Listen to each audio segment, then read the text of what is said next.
Welcome back, guys. And of course, we drew 1-1 with Fiorentina. We are Snapdragon Cup champions if you think about trophies in preseason, if they actually matter. But then again, it was more the performance that we are going to be talking about. We scored an own goal. It certainly was a beautiful ball put into the box by Bruno, but we didn't create clear cut chances. And yes, it was De Gea's return, and there were moments where De Gea showed why De Gea is a Manchester United legend, making saves that kept his team in the game, which is what he did quite a lot of the time for Manchester United. Now, as I said, the performance is what we are needing to focus on.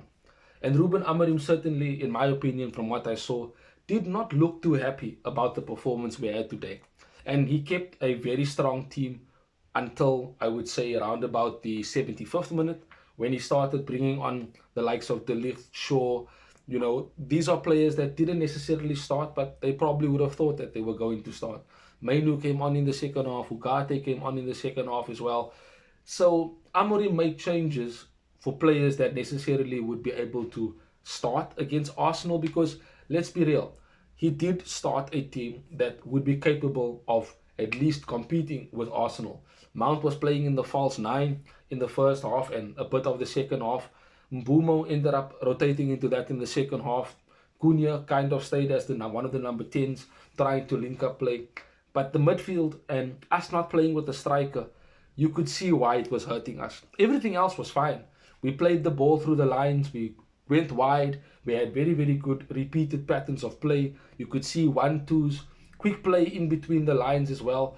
And we did create chances, but it wasn't clear cut to the point that, we should have scored. That should have been a goal. It was more in terms of how we are trying to build out from the back. And most of the time when we did try that, we did quite well. Going from Bayern to Maguire, Aiden Heaven, Euro. But that is where we kind of stagnated because neither Bruno nor Casemiro dropped deep into the defensive line to get the ball, get on the turn, and make us move forward. It's not their game, it's not what they do. And again, that is where the midfield deficiency was. Going forward, Bayern could not play the ball all the way to the front because Mason Mount was being outmuscled by the Fiorentina centre back.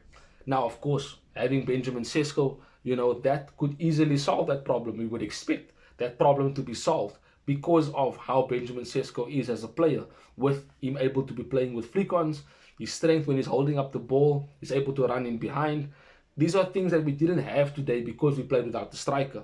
And Mason Mount is not a false nine.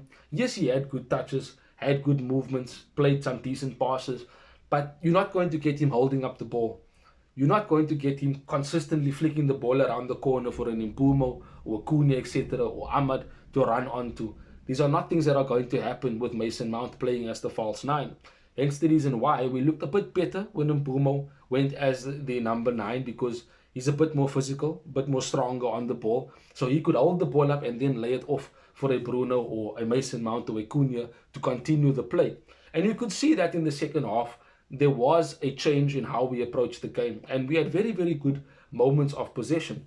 Yes, you could say that it was a bit slow at times, and that will probably be fixed if we get a midfielder that focuses on progressing the ball, but can also cover ground and defend when we need to defend, especially when we are losing the ball and we get counter pressed. For me, I am not as confident as I would be for the Arsenal game based on what I saw today, because some of the players you can see there is a lack of creativity in terms of what they want to do with the ball.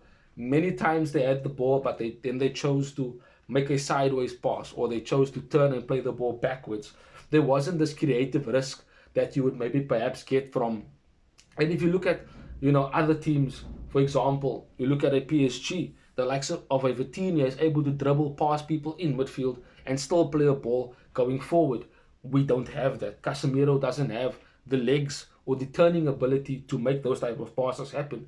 Bruno is very good on the ball, but again, he's not a player that's going to dribble past someone. It's not his game. It's not one of his strengths.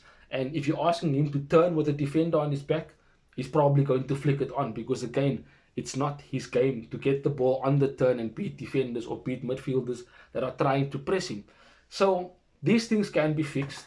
getting in a midfielder, we are looking at Carlos Baliba. So that is a midfielder that would instantly solve that issue. And as I said earlier, Benjamin Sesko coming in as a striker, they were alongside Mbumo, Cunha, and Diego Leon.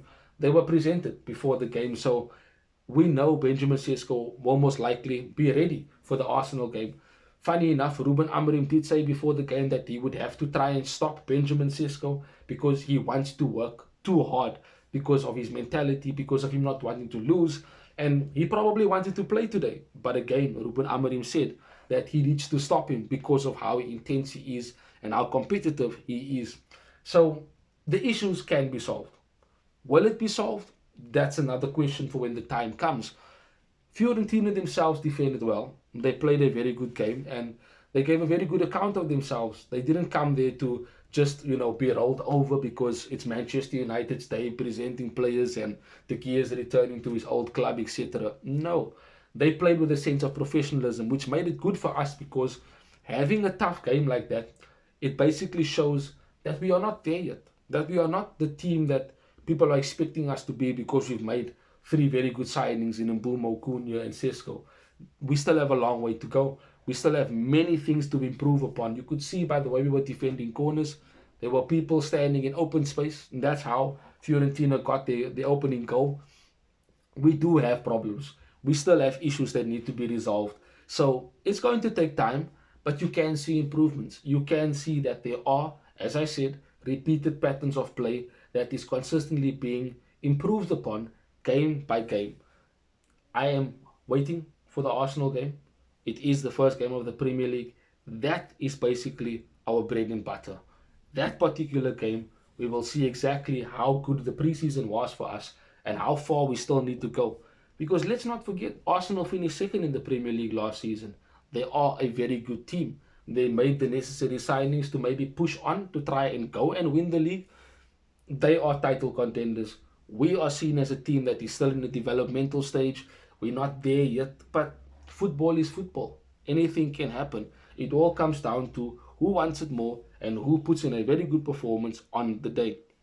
But as I said, we drew 1 with Fiorentina, our last and final preseason game. We now have a week to prepare before we get into the Arsenal game. There might be more signings before that. I highly doubt it, but you never know. Anything can happen in the world of football. But let's hope, and I do really hope that Ruben Amorim does what he needs to do on the training pitch in order to improve us, especially in midfield, because against Arsenal, we are going to have to be 100% ready for the way they play with their midfield three. But you guys let me know what you thought of the performance if you watched the game against Fiorentina. Let me know what you thought about Mbumo and Cunha linking up as a team. And of course, let me know your thoughts on the game that we are going to have to face Arsenal at Old Trafford next week. Have a wonderful day further. Thank you for joining me in today's video. Bye bye, Red Devils.